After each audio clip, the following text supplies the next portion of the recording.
Sa panahon ng mabilis na impormasyon at kaliwat kanang balita, kailangan mo ng isang channel na mapagkakatiwalaan, diretso at para sa bayan. Ito ang Balitang Pambansa, ang iyong bagong tahanan ng mainit na issue, tunay na impormasyon at mga balitang hindi mo dapat palampasin. Mula sa mga trending na kaganapan sa social media hanggang sa mga seryosong isyong pambansa. Bantay kami sa bawat sulok ng bansa para sa iyo. Hindi lang basta chismis, kundi validated news, mga impormasyon na may batayan at mga kwento ng tunay na buhay Pilipino. At kung gusto mong laging nauuna sa kaalaman, huwag kalimutang mag-like, mag-share at higit sa lahat, mag-subscribe. Dahil sa Balitang Pambansa, balita mo, boses mo, bayan natin ito.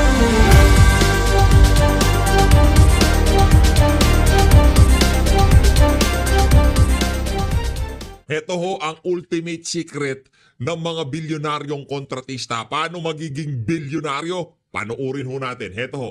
Ano yung naging parang gateway para gumanda ang buhay ninyo? Nag-DPWH kami. Ayan, okay. Paano yan? Paano kayo nakapasok doon? Bali, nakapasok kami doon, nagbid lang, at saka nagkaroon ng opportunity at ginanda lang namin po ang gawa namin, tuloy-tuloy. Maliit na project to. Maliit lang po, hanggang lumaki, hanggang nagtuloy-tuloy po ang mga experience namin, hanggang naging... Siguro sa tingin ko, itong dalawang mag-asawa na to nagmamakaawa na kay Julius Babaw. I-take down mo na yung video natin, please! Yan ha, maliwanag pa sa sikat ng araw. Kung kayo ay contractor, gusto nyong yumaman, punta kayo sa DPWH. Yan ang strategy nitong si Sara Diskaya. Isa ho yan sa top 15 contractor ng flood control sa ating bansa. Na kung saan isa sa mga pinatawag dyan sa pagdinig sa Blue Ribbon Committee na hindi dinalon itong si Lacson. Insecure ka ba kay Senator Rodante Marcoleta? Oy, Lacson, insecure ka ba? Ganyan yung mga insecure eh. Takot! Malalaki na po yung mga Ano projects yung nakuha yun sa DPWH? Di ba ang daming, sabi nga namin, maraming bidding, mag-edit, mga ganun. Ay, Hindi, wala. bid lang po. Oo, Bid Paano lang kayo po. nakalusot doon sa Bidding. bidding? Yung prices namin lower than Lower. Yes. Ano karami? Lower. Yung prices daw nila lower. O so alam nyo na ha. Basta kayo, kunyari ang project ay original price, base sa specification, mga materyales, nasa 100 million yan. Bagsak nyo. 55 million kasi wala naman kayong gagawing project paghahati-hatian nyo lang naman yung 50 million. Magkano ba? Engineer, mga nag-aral dyan sa project, magkano aabutin? 100 million, sir. O magpabid tayo. Tingnan natin kung sinong Siyempre, yung mga matitinong contractor, di naman sila lalaban doon sa 55 million. Anak na to ka, 55 million. Materialis pa lang, kulang na eh. Pinag-usapan na nila, ghost project lang yan. Mag-bid na kayo, i-dive nyo yung presyo para manalo kayo. Pinababa presyo, nakuha ang kontrata, wala namang project ghost yun eh. Strategy, di ba? Daming kotse meron kayo. Parang dito sa baba, parang personal use lang namin, nasa 30 plus na yata siya. 40. Mga 40. Anak ng tokwa, nagyabang pa yung asawa, ginawa pang 40. 30 na nga lang, ginawa pang 40. Sabi, tinanong ni Julius, ilan yung sakyan na? Ilan yung sakyan dito? Around 30. Hindi, 40 plus. Nagyabang pa yung unggoy sa likod eh. 40 plus. Ano klase mga sasakyan to? Usually gusto namin yung mga SUVs para kasi apat yung mga anak namin. Isang sakayan lang kami lahat. Parang nasa isang sasakyan kami. Oo, nagagamit niyo ba lahat yan? Yun, hindi na nga.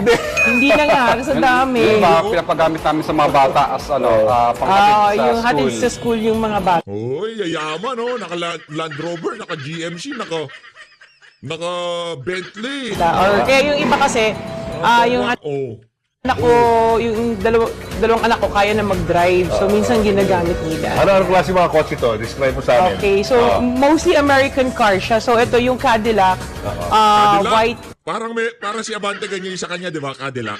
Congressman at contractor ang nagkakaganyan. And black. black. Ito yung Ano? sports niya. Sports Sports edition. version. Yes. Okay. Cadillac yan. Ano yung Oh. Ito. naging parang gateway para gumanda ang buhay ninyo?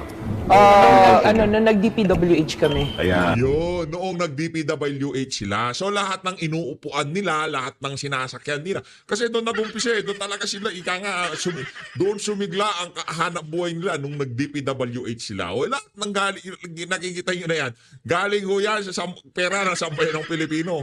Yung inuupuan ni Sara Diskaya, yung mga design, yung mga inuupuan ni Julius Babaw, yung sasakyan, itong si Sara Diskaya. Lahat to yan galing sa pera na sambayan ng Pilipino. Okay? Maliwanag ko. Kasi yumaman daw sila. Nag-iba daw ang buhay. Naging big time sila nung pumasok sila ng DPWH. Ang pera ng DPWH, pera na sambayan ng Pilipino. Kaya kayo, Sara Diskaya, mahiya naman kayo. Anong to ka? Alis na ako tayo dyan. Punta na ako tayo kay Senator Ping. Yan ako, ito sa bida-bida to eh. Yun! Yan! His privileged speech. You may proceed, sir. Ito. Diin.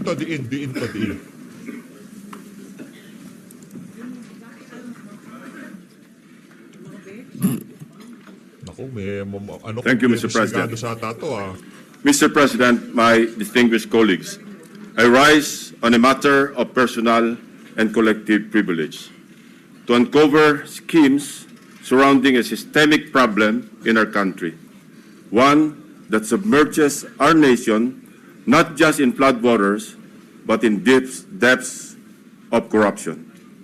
In the course of our research and investigation, we encountered several words. Their meanings we could not find in the dictionary. So, we looked somewhere else. Alas, we found them in the corruptionary. We have a saying, a leaky roof today is a ruined home tomorrow.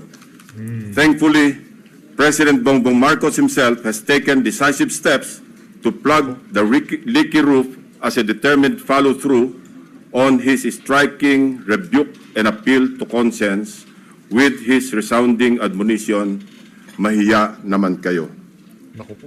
Wasting no time after his stern warning during the last SONA against those who misuse public funds, Malacanang established and launched the Sumbong sa Pangulo website last week. Ano yan? Alyansa Senator yan, kaya ganyan. Huwag ko kayong magpalito ha. Hindi lahat na lalabas sa bunganga ng mama na yan. Ang dating parang ina-absuelto niya na itong si Marcos Jr. Executive, walang sabit dito sa isa na to ha. I commend and sincerely thank the President for this open source website.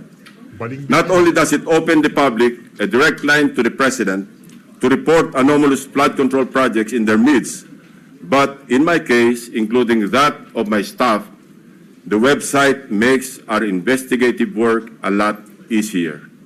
For one, the coordinates that the website provides showed us a faster way to find shady, even ghost projects. Last week, the President took aim.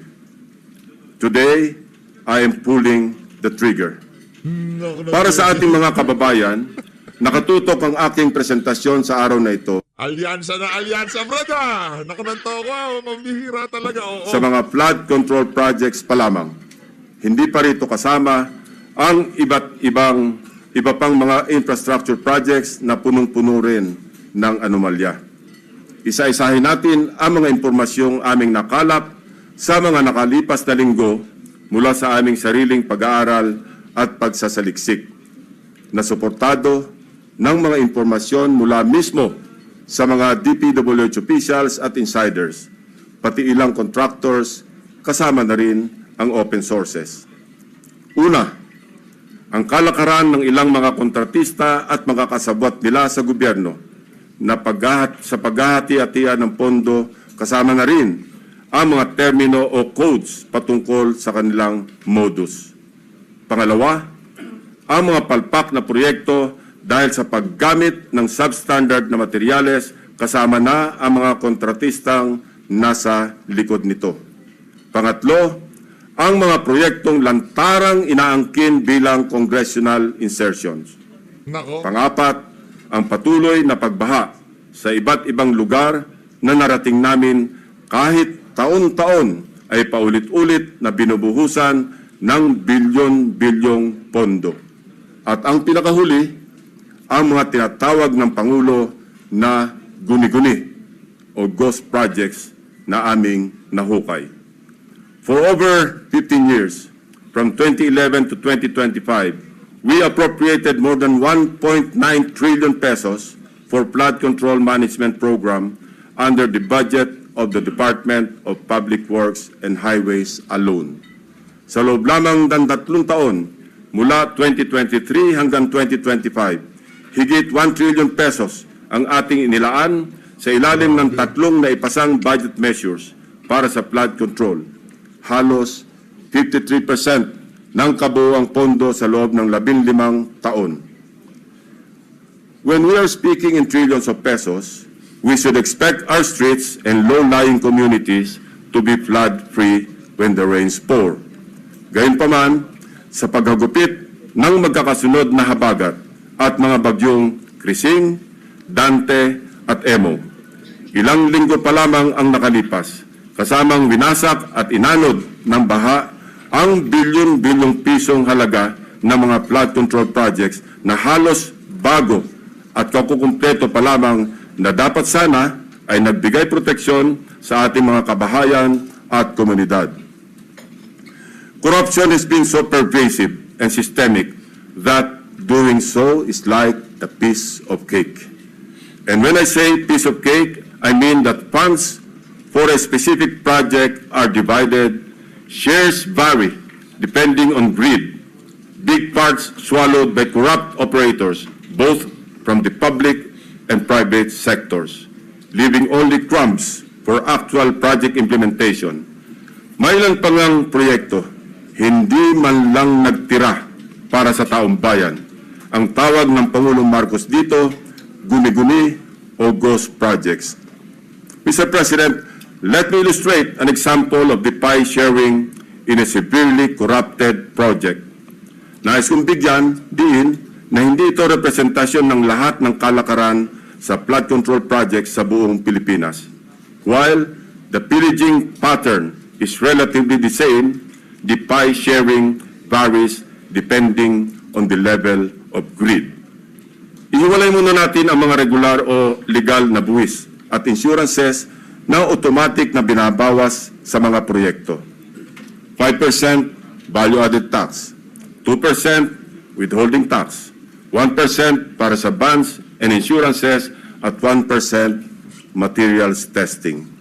Ibawas na rin natin ang allowable contractor's profit na 8 to 10%. Halimbawa, sa 100 million piso na pondo para sa flood control project, kung ibabawas ang maximum allowable deductions, nasa 82 million ang matitira para sa proyekto. Pero hindi pa rito nagtatapos, Mr. President. Kakatayin pa ang budget para sa mga lagay, commissions, SOPs, at iba-iba pang terminong binubuo para sa shares ng mga korap. Sa mga halos magkakaparehong impormasyon na aming nakalap, ganito kagarapal ang sistema sa hatian ng isang maanumalyang proyekto.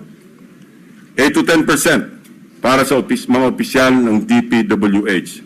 Swerte na daw kung pumayag ang district engineer na 6% lamang ang parte niya. May extra 2 to 3% pa na parte ang district engineering office kung may sosobra sa contractor's profit. Na-compute na rin kasi ng district engineering office ang tutubuin ng contractor mula sa project at sinisiguro na nila na sosobra ito sa allowable profit para mayroon pa silang kukubrahin. Ang tawag nila rito, reseta.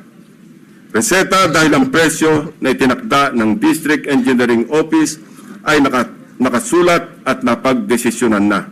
Parang gamot, Mr. President, lulunukin na lang ng contractor.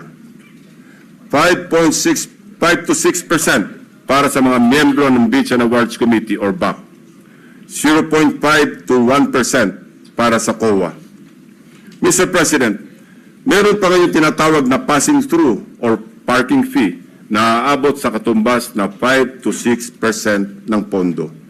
Ito ang itinuturing na royalty, ang tawag sa lagay na ibinibigay sa politikong may kontrol sa distrito kung saan i-implementa o itatayo ang proyekto. Lo and behold, Mr. President, 20 to 25% ang karaniwang napupunta sa funder o project proponent na politiko. Mr. President, ang matitirang pondo para sa pagpapatayo ng proyekto ay napakaswerte ng umabot sa 40% o 40 million pesos ang isunod sa ating halimbawang 100 million pisong pondo para sa proyekto. Mr. President, there is an evident pattern of this nasty distribution of public funds among crooks. Ito ay base sa mga case studies na aming pinuntahan at masusing inimbestigahan sa iba't ibang dako ng bansa, partikular sa issue ng flood control.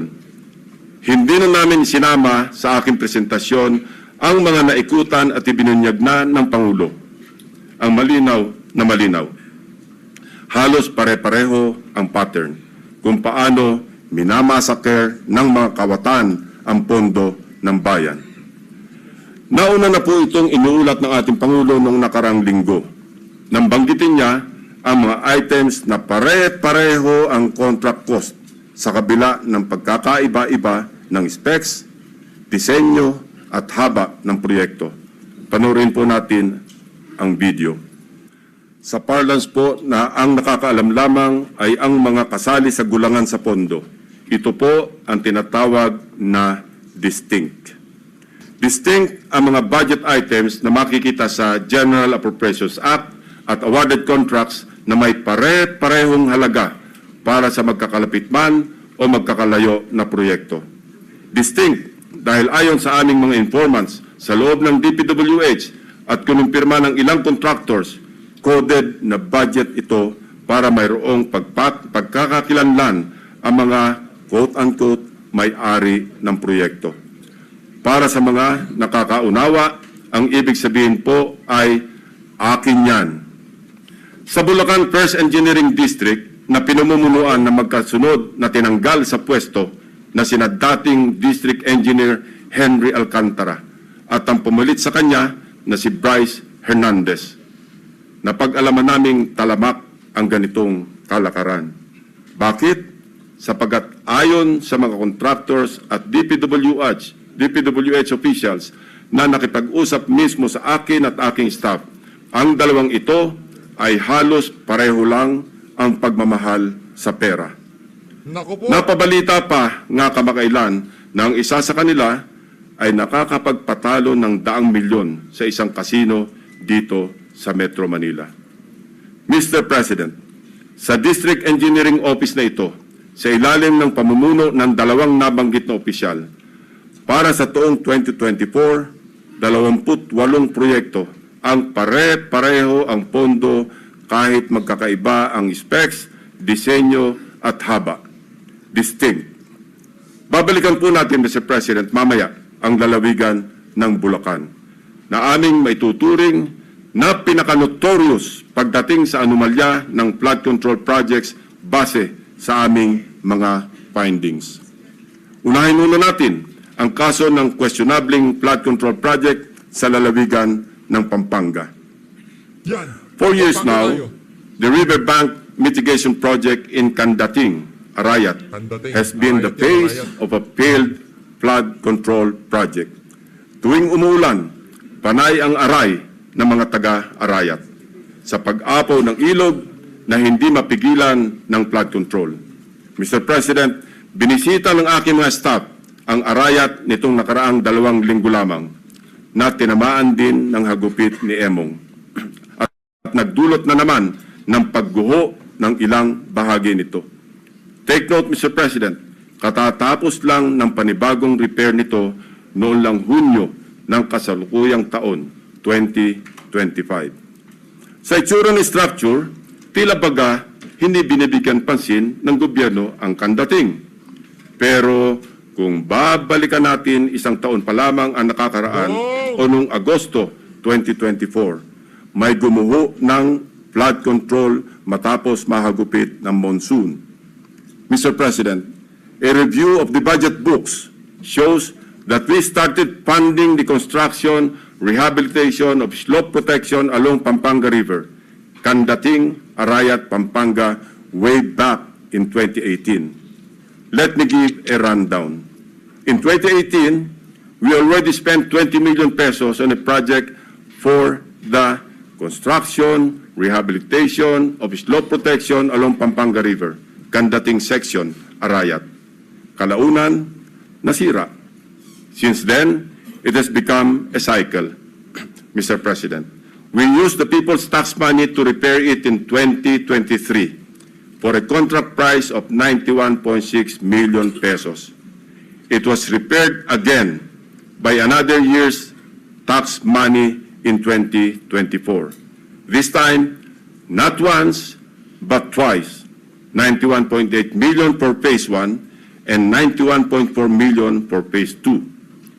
Take note, 20 million pesos lang ito sa una at original construction.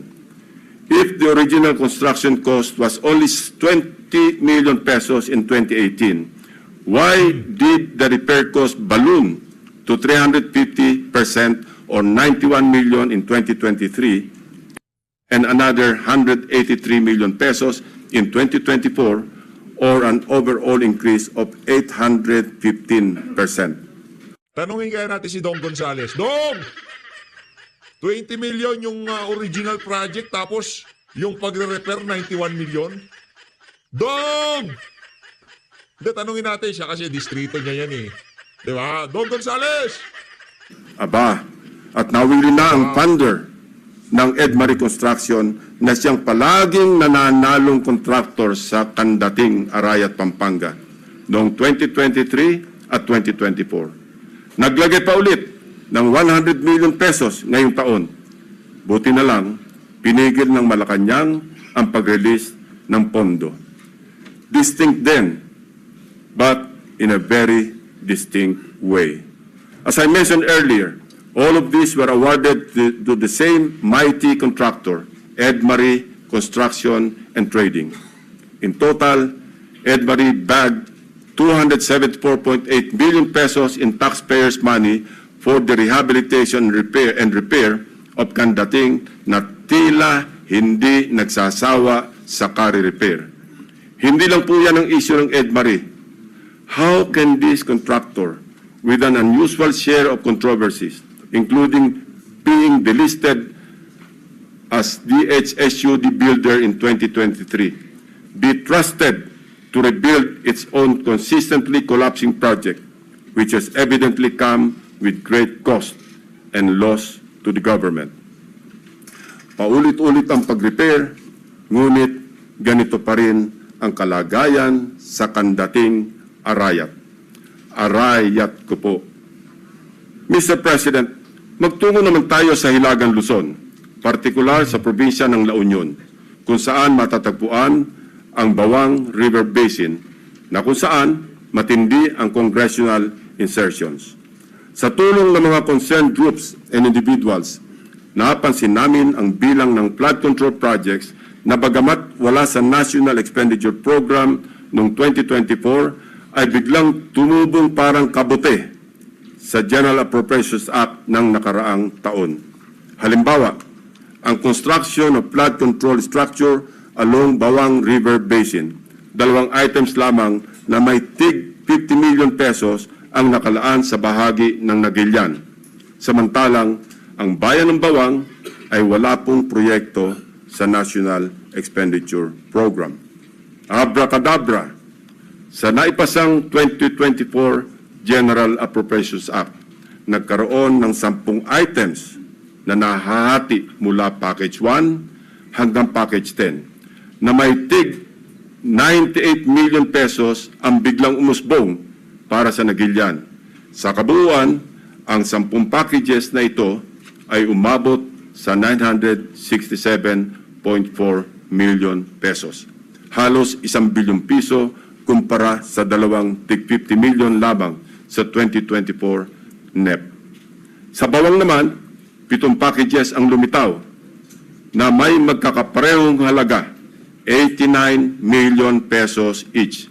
Sa kabuuan, Ito ay nagkakahalaga ng 623 million pesos mula zero budget sa NEP ng 2024. Sa aming masinsing pagkalkal ay natuklasan naming iisang kontraktor ang naawardan ng lahat ng packages na ito, ang Silver Wolves Construction Corporation.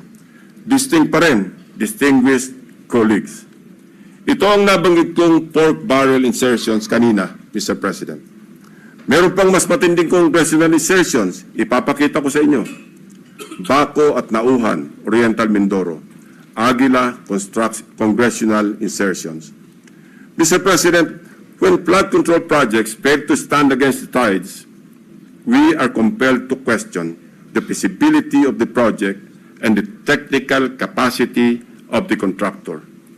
But what if an elected congressman or a political group claims ownership of the project? Is it not both proper and necessary to scrutinize their motivations and examine the extent of their involvement, and perhaps to hold them responsible? This explains the logic why I am insisting to make transparent the identities of the proponents of the insertions from the House GAB, Senate version, and all the way to the BICAM. If they claim something as theirs, should they not also be accountable for its failures? Mr. President, I raise the question because of the evident congressional banners we observe alongside many projects in Nauhan and Baco, both in Oriental Mindoro. Bilang halimbawa, in Barangay Burbuli, Baco, Oriental Mindoro, one banner reads, Congressional Project, Construction of Flood Control Structure along Barangay Burbuli, Alag River, Baco, Oriental Mindoro, Aguila, Aksyon, Gobyerno at Inisyatibo sa Larangang Lehislatura. This project, awarded to Silver Wolves Construction Corporation again, is worth 95 million pesos. It is an ongoing project to be completed in December 2025. This project is so important that it can turn stones and get funding approval under the unprogrammed appropriations of the 2024 national budget. This prompts us to dig deeper into the web. And as they say, social media is a great resource of evidence, which lawyers fondly call testimony against self-interest. In one Facebook post, we discovered a congressional representative showcasing his midterm accomplishment report covering the period from June 30, 2022 to December 31, 2023. He openly lists projects, hold your breath, funded by his office. I repeat, funded by his office, including flood control and river protection initiatives. Naku, From mga congressman na ho ito. Aguilas Baco, let us travel to Aguilas Nauhan, also in Oriental Mindoro. Mr. President, Nauhan is among the beneficiaries of 3.6 billion pesos worth of projects, while Baco proudly lists 807 million, all of which is attributed to and owned up by the office of the congressman. Hindi lamang po ito ang maswerteng napondohan. Isa pa sa pinagmamalaki ng mapag-angking congressman ay ang flood control structure sa Butas River, upstream, Barangay San Jose, Nauhan, Oriental, Mindoro. We took time to visit the project, Mr. President, which he referred to as a national project through congressional allocation. The project was awarded to Raymond Builders for 231 million pesos. At hinugot pa rin ito sa unprogrammed funds. Dalawang projects na po ito ng Aguila na natuklasan namin mula sa unprogrammed funds, isa sa Barangay Burbuli at isa sa Barangay San Jose. Sa tagal ko na rin pong nagbubusisi ng pambasang budget, ang pagkakaalam ko po, masalimuot ang proseso ng paggamit ng unprogrammed appropriations under the Special Purpose Fund. para mag-augment sa ilang items under the regular budget. Hindi po madaling ma-access ito. Dapat A, may excess revenue collections, or B, new revenue collections, or C, those arising from new tax or non-tax sources, or D, approved loans para sa foreign assisted projects. Mahaba din ang requirements dito, Mr. President. So, ano kaya ang taglay na agimat ni Congressman? Nako. What gives, Mr. President? Kung saan may multimillion projects, dumadapo ang agila. Pero lubog pa rin sa baha ang nadadapuan ng agila. Isa lamang po ito sa napakaraming banners at social media posts ng congressional insertions ng mga politiko na naglipana sa iba't ibang bahagi ng bansa. Mr. President, ituloy na po natin ang diskusyon tungkol sa aming mga obserbasyon sa lalawigan ng Oriental Mindoro. Without taking anything away from the good but suffering people of this province on the legitimacy of their needs due to its high flood susceptibility, I want to speak of the billions of appropriations for flood control projects poured into this province in Luzon's eastern flank. Mr. President, when someone gets the largest share of the pie, we naturally ask why, especially if such a prize comes from the taxpayer's tab. In Oriental Mindoro, for example, we wonder why among its 14 municipalities, one town tops the bill. Sa pagsalo ng buhos ng pondo, nauna ang Nauhan. Nauhan, Oriental Mindoro received a sweeping 55% of the province's 2025 flood control budget.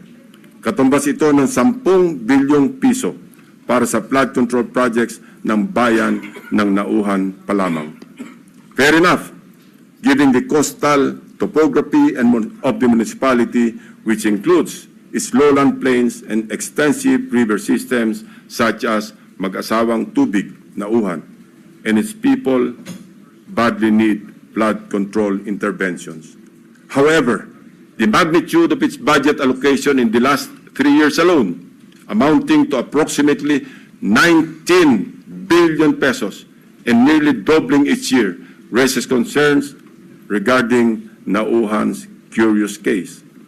Even before the provincial governor of Oriental Mindoro blew the whistle, so to speak, on what he alleged as anomalous flood control projects, we had already dug deep in our study, literally sifting through years after years of appropriations for these projects.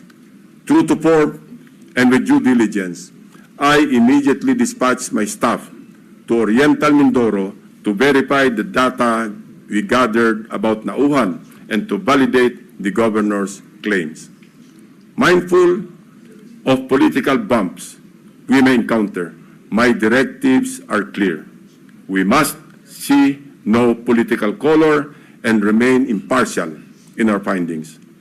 My staff traversed Oriental Mindoro across 10 barangays to randomly check flood control projects based on the list of awarded contracts from 2023 to 2025 that we obtained from the DPWH website. The field validation came in the aftermath of the widespread flooding in the province of Oriental Mindoro during the Habagat. Una sa aming listahan ang Barangay Mulawin. Sa 70 barangay ng Nauhan, Oriental Mindoro, ang Barangay Mulawin ay nakakuha naman ng 1.9 billion pesos. Sino kaya ang makapangyarihang funder sa Barangay Mulawin? We scoured the budget books from the National Expenditure Program, the House GAB, Senate version, and GAA, as well as the DPWH awarded contracts in Barangay Mulawin. Of the 1.9 billion pesos fund for 8 flood control projects, only 810 million pesos for 3 projects was included in the President's budget or NEP. The remaining 1.1 billion was inserted, I repeat, was inserted in the House version, Mr. President. Nako. Rightly so, Most of these congressional insertions were tagged for issuance of SARO or withheld by Malacanang, save for the curious case of two projects worth about 300 million pesos already awarded and ongoing construction with target completion in December 2025. Mr. President, sa buhos ng budget sa barangay na ito, inaasahan natin na may proteksyon na ang mga residente ng Mulawin mula sa baha dulot ng bagyo. Sa kasamaang palad, habagat pa lang at hindi pa man naitalang bagyo ang tumama sa probinsya. Gumuhuna ang ilang parte ng mga diking pinaggastusan ng daang milyong piso.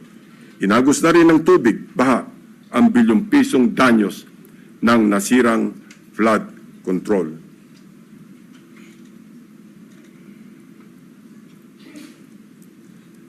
Ito mismo ang parehong barangay na gustong inspeksyonin sana ni Governor Dolor noong nakaraang Sabado lamang, kung saan napabalita ang pagharang sa kanya ng security personnel sapagkat ayon daw sa kontraktor ng proyekto, kinakailangan ng written approval mula sa DPWH bago makapasok ang sinuman sa construction area. Mabuti na lamang, napuntahan na rin po ng aking team ang di umano'y restricted area na ito noong unang linggo pa lamang ng Agosto. Actually pinagbawalan din ang aking staff na lumapit sa proyekto. Pero sapat na ang kuha ng aming drone upang makita ang mga depekto ng construction dito. Nahalatang gusto ng naturang kontraktor na isikreto dahil sa ginagawang paghahabol upang kumpunuhin at remedyohan ang palpak na proyekto at mapagtakpan ang kanilang kapalpakan. We are willing to submit our drone shots and other pieces of evidence to assist in the investigation and prosecution of those involved in these anomalous projects. Mula sa aming sariling footage, kitang-kita ang mga bahagi ng road dike na ginawa noong 2024 na gumuho. Ang nakikita niyong flood control project ay nagkakahalaga ng 204.8 million pesos na base sa official record ng DPWH ay completed project na nito lamang Pebrero 2025. Halos 3 buwan pa lamang ang lumipas, Mr. President. Gayunpaman, kabago-bagong proyekto, gumuhuna agad ang dike dahil sa nakaraang bagyong Krising, Dante at Emong.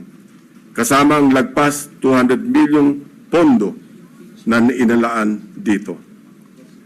Sa kahabaan pa rin ng Bukayaw River, natagpuan naman namin ang isa sa mga congressional insertion na nagkakahalaga ng 137 million at inaasahang matatapos ngayong Disyembre. Kasabay ng hagupit ng habagat, inanod na rin ang malaking bahagi ng binubuong dike.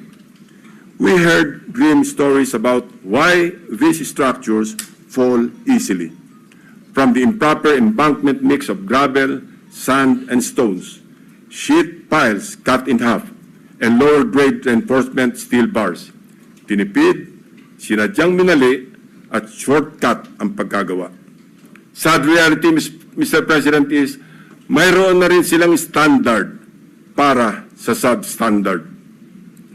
We go to another top-billing barangay, Barangay Tagumpay. Barangay Tagumpay, still in Auhan, is another case of flood control. Sa taong 2023 at 2024, halos abot kamay na ng mga taga-Barangay Tagumpay ang tagumpay na layunin nitong maging ligtas sa mga pagbaha dahil sa halos 2.55 billion piso na pondong nilaan dito.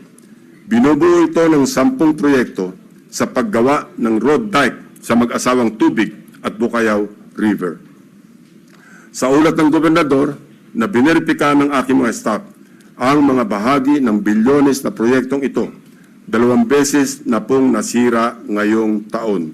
Ang pinakamalala nitong nakaraang bagyong Emong. Sa mga larawan o video nakuha ng aming team, Kapansin-pansin nga naman na imbes na graba, buhangin at simento, buhangin ang laman ng structure na ito. Kaya naman, ayon din sa mga residente, sa sandaling magkabutas, mabilis na pumapasok ang tubig at kinakain ang ilalim. Sa aming pag-imbestiga, hindi rin daw di umano masusunod o nasusunod ang dapat na lalim ng pagbabaon ng mga sheet piles na magiging suporta ng buong road dike. Isa pa sa nakita namin, ang Barangay Inarawan na dumanas rin ng pagguho ng bahagi ng river dike. Sa aming pagsisiyasat, isa ang barangay na ito sa pinakamaraming buhos ng proyekto noong 2023 at 2024. Tumabo po ito ng 1.764 billion piso para sa construction ng road dike sa kahabaan ng mag-asawang